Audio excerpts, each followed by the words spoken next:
Hi guys, welcome back to the channel. I'm Office Bloke Daz. I'm Office Bloke Mike. Here we are, the two of us. Yes. A bit of Jeremy Clarkson. Do you watch Clarkson's Farm? I do indeed, yeah. Seen all. There's been 2 series up to now. 2 up to now. The Like, third seen one's all out. those. I'm just on the 3rd one. Just Right. started it. Watched the first episode. I've seen it. I watched the 3rd one as well. It's just one of them that just it's very inspiring for what he does. Yeah. It's just easy watching it, and it's just you sort of know what's going to happen half the time, but it's just funny, isn't it? And you do, but the way he's been portrayed over the years, is a little bit of a villain sort of guy, especially bit of a villain, bit of a yob sort of thing. Especially some people towards think. like climate protesters and things like that, and protesters in general. He's sort of like take on pollution and stuff like that, and he's the way he acts and the way he behaves.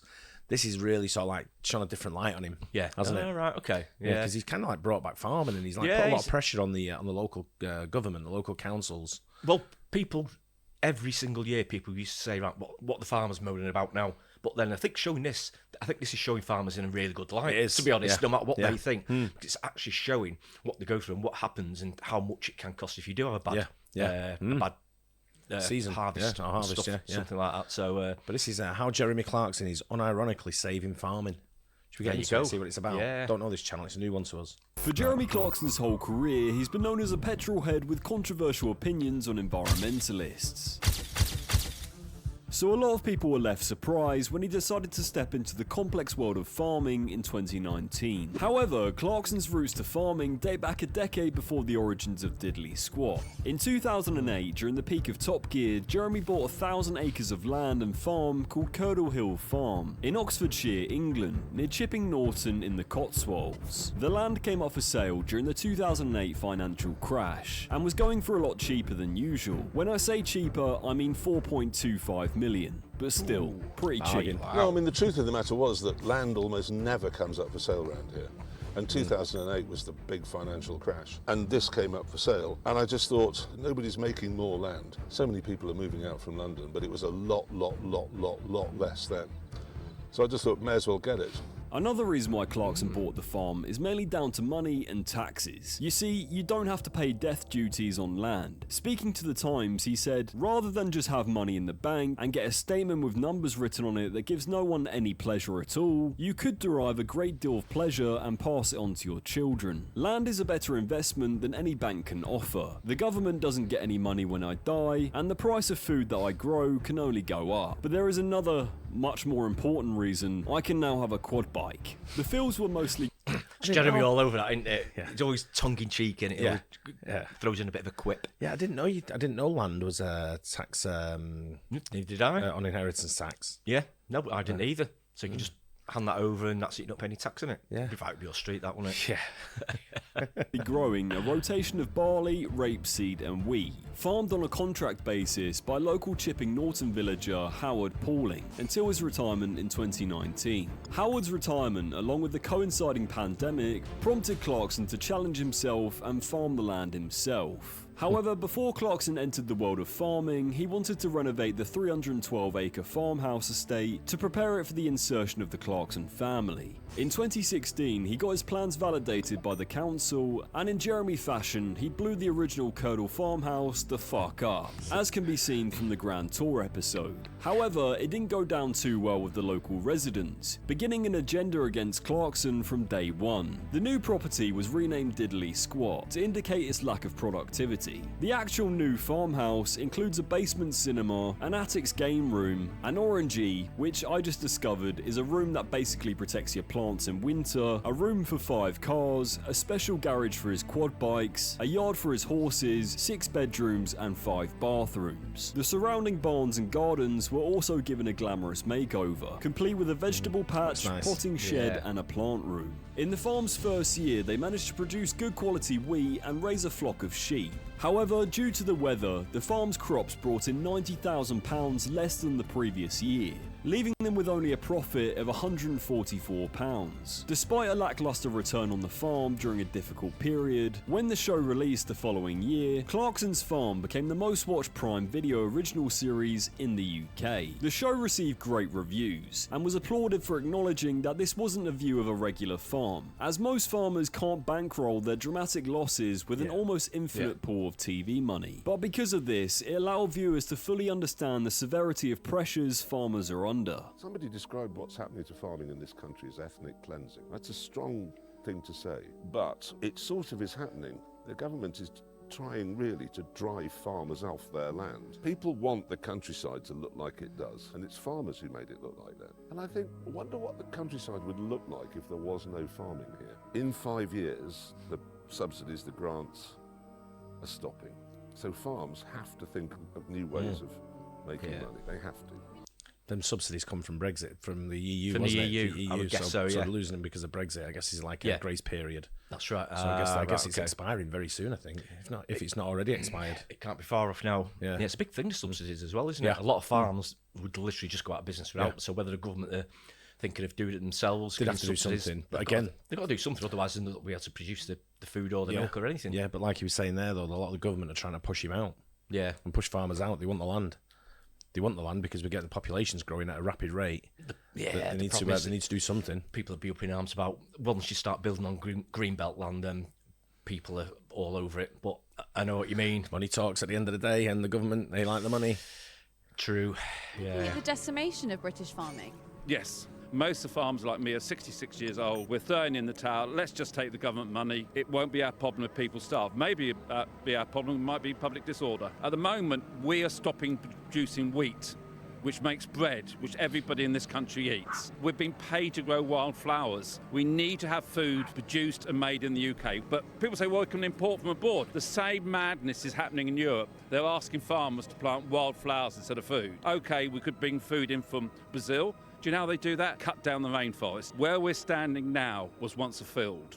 Heathrow was once a field. But we, the farmers, are blamed for the environment. So let me have a little competition. I will stay in my garage all night for 2 cows. Let's put a politician in a garage with his diesel car burning all night, and we discuss who's killing the environment in the morning. Sounds like a in good season deal. 2, one of the main storylines of the show documented the outspoken Clarkson pointing out how farmers have been betrayed by Brexit, with their loss of EU subsidiaries replaced by meaningless slogans. You see, UK farmers currently receive no payments under the EU's Common Agricultural Policy. In fact, during a meeting with Jeremy, local pig farmers near Diddley Squat even said that their entire pig farm was put under threat overnight as a result, and don't even take a wage, highlighting just how bad it had gotten for farmers. In addition to the £66,000 losses in subsidiaries for Diddley Squat, a combination of poor weather conditions and the fallout from COVID made it a difficult year once again, which forced Jeremy to try and diversify the farm. He did this by getting cattle, which would in turn create meat and produce for the farm shop and a newly constructed restaurant built from the remains of a derelict barn. However, once again, his efforts would be halted in their tracks. You see, another major storyline was documenting Jeremy's fight against the bureaucratic bullshit from the local council. Trying to build this restaurant and a country track.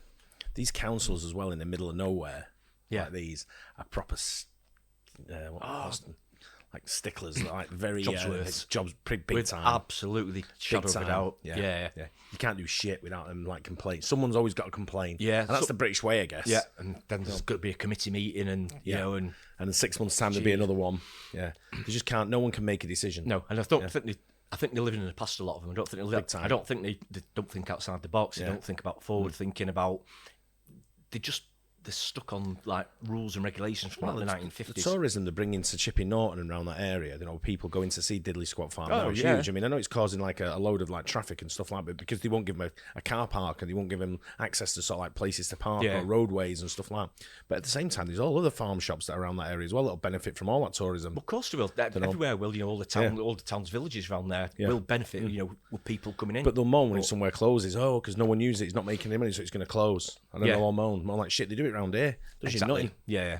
Back on his own land to diversify the farm's income proved a lot more difficult than one would think. At every angle of planning permission, Jeremy would be denied. Basically, the old age pensioners in office at the local council said that their argument was basically because they didn't want to ruin an area of outstanding beauty, which is fair enough. However, Jeremy pointed out that the field the car park was going to be on was already a mud pit, and that the new restaurant would create jobs in the local community, use and sell produce from surrounding farms where they wouldn't usually have an outlet to sell otherwise. Basically, there was no downside to any of the proposals Diddley Squat put forward. The main problem was because of the success of the show, it became a victim of its own success. The farm shop had basically become an international tourist attraction, leaving loads of people queuing in their cars and annoying the old farts that live nearby, which led them to have an agenda against Clarkson. In fact, one villager described the farm as a total menace and a danger. It got so bad that Clarkson was considering going to the lengthy and expensive costs of taking this to court. However, Jeremy discovered that renovating a derelict barn could be built without prior planning permission. However, the plan's success hinged on the council not objecting to anything about the site, meaning that nearly all the work had to be completed in just 48 hours in order to prevent a formal complaint from being lodged. Although successful and a hit with the local community, within a few months the council would force the restaurant to close. After the season's release, the audience resonated with the events arguably more than the previous season. One online commenter stated, "The main thing that Clarkson has done, whether he meant it or not, is highlight the incredible difficult life that our farmers live and work. It's true, My heartfelt thanks goes out to all the farmers, farmhands, and anyone who helps them produce our food and maintain the beauty that is our countryside." Another commenter stated, "Whether he was serious about farming or not, Clarkson has done more for the farming community to bring attention to their case with just 2 seasons than any farming organisation has done in decades. It's not just the general public who have gravitated towards Clarkson's farm. Farmers across the world have praised the show for highlighting the struggles they have to go through."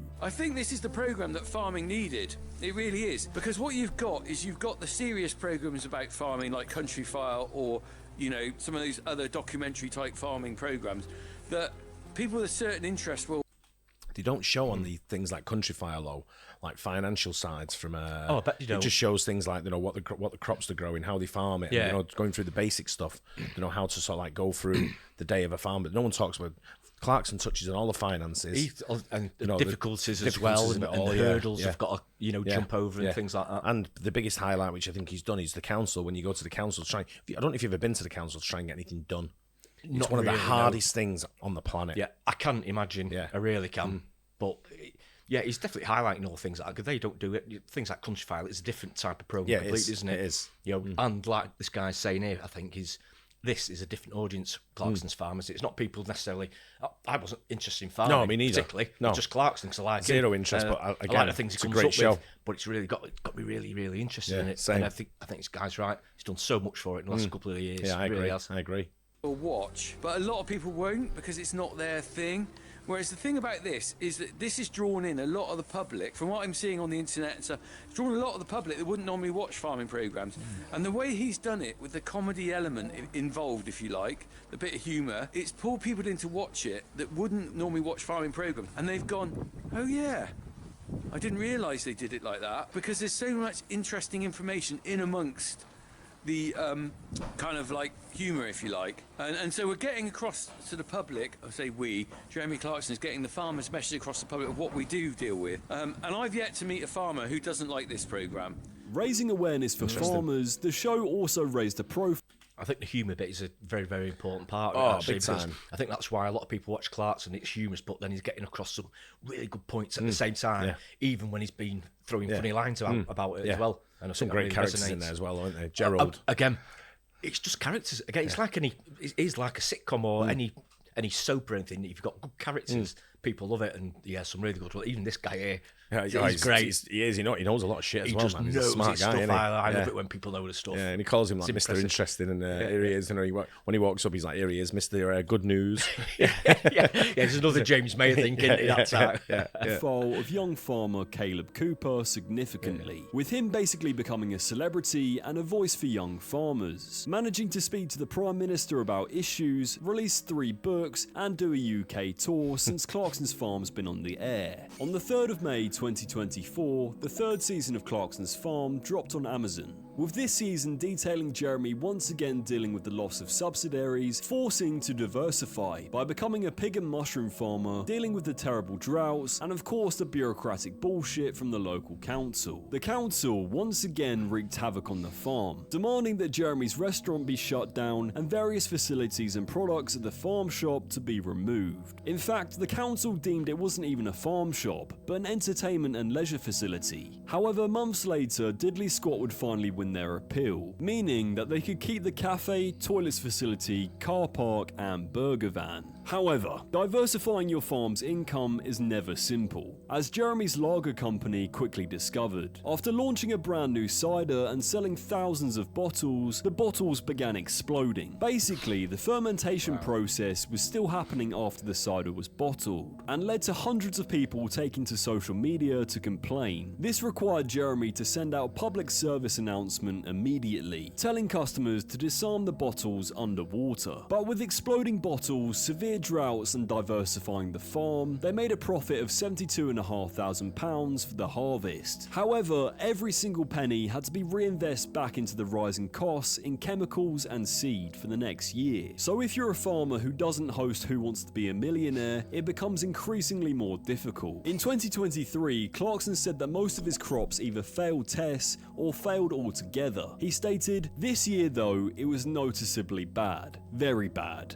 And what made it worse is that I normally invest about £40,000 in seed, fertiliser and sprays. But last year, thanks to the war in Ukraine and the inflation that resulted, I had to invest £110,000. And then having done that, all I could do was hope that the weather would be good, which it wasn't. In my first year of farming, I made a profit of £114. That will look like a dream result when I get the figures for this year." Jeremy even considered selling the farm as a result of the difficulties that go into running a farm operation. "I've tried farming conventionally, it didn't work. I've tried diversifying, and that hasn't really worked either. And I've tried with sheep and pigs and cows, and that has been a bit of a disaster as well. So I've arrived at a crossroads, and was not sure which way to turn. I could sell the farm and earn far more from interest than I do from growing bread and beer and vegetable oil, but I like having it, and for very good reasons. There are no death duties on farmland, so my children like me having it too. This means I have to hang on to it. But what then? Do nothing? That would be heartbreaking, so I have to do something. But what?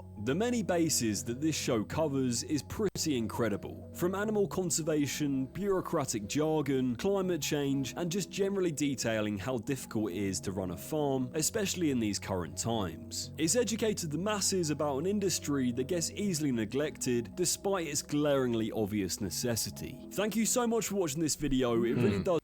Yeah, interesting, because it is it does do a lot for the local community, but they just don't. Absolutely. The local community don't appreciate it. Some of them just aren't having it, are they? No. They've got a grudge against him, and they'll just stay like that forever because They want a little quaint village that no one goes to, that's just theirs, and they know everyone there. Yeah, because they're all right. They've got the houses. They're all right. Exactly. They're all right for money and everything. Yeah. But everyone else that wants to try and make a bit more money and try and modernise a little bit, they're just having absolutely none move of it. with the times and make it a bit of a tourist trap. Yeah. There's nothing wrong with making it a tourist trap, but these people say, "I moved out here to get away from the tourists." They know what?